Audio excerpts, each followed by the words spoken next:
প্রায় 150টার মতো প্লাস্টিক এনেছি এবং আমি একটা স্নেক প্ল্যান্ট এবং একটা ক্যাকটাস নিয়েছি। এই প্রোগ্রামটার জন্য আমি প্রায় 1 বছর ধরে আর কি প্লাস্টিকের বোতলগুলো জমিয়েছি।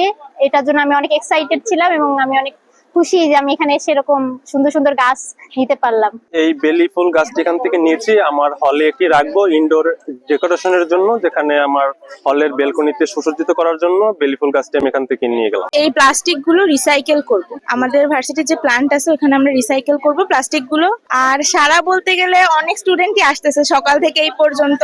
ওই যে আমাদের ওই পাশে প্লাস্টিকের স্তূপ হয়ে গেছে, বহু স্টুডেন্ট 1 বছর ধরে প্লাস্টিক জমাচ্ছে। মানে এই প্রোগ্রামের গত বছর যখন প্রোগ্রামটা হয়েছিল তারপর থেকেই হচ্ছে যে স্টুডেন্টরা প্লাস্টিক জমাচ্ছে 1 বছর ধরে, তো ভালোই সাড়া পাচ্ছি আমরা।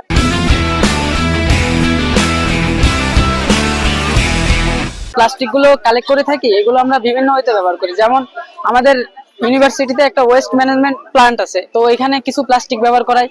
আমাদের শিক্ষক বিন্দু অনেক প্রজেক্টে প্লাস্টিক গুলো ব্যবহার করে থাকেন, এগুলো আসলে আমরা সাস্টেনেবল ওয়েতে ম্যানেজ করার চেষ্টা করি। আমরা নাম দিয়ে থাকি যে গিভ অ্যান্ড টেক সিজন 3। আমরা গত বছর, তার আগের বছর, প্রত্যেক বছর আমরা আয়োজন করছি এবং আমাদের এই আয়োজনের পেছনের যে মূল লক্ষ্য, সেই মূল লক্ষ্যটা হচ্ছে যে আমাদের এই যে প্লাস্টিকটা পরিবেশের ক্ষতি, মানে আমরা অসচেতন ভাবে বলি বা অজান্তে বলি, আমরা এই প্লাস্টিকটা যেখানে সেখানে ফালাই, আমরা অসচেতন ভাবে যেখানে যেটা পরিবেশ দূষণের কারণ হয়। এবং এটা আমরা সবাই জানি যে প্লাস্টিক 100 বছরও সে প্লাস্টিক কখনো সে মানে পরিবেশের সাথে মেশে না, বরং এত পরিমাণে ক্ষতি করে যেন আমাদের সবাই সচেতন হয়, পরিবেশে পরিবেশ নিয়ে সবাই সচেতনতা সৃষ্টি হয়।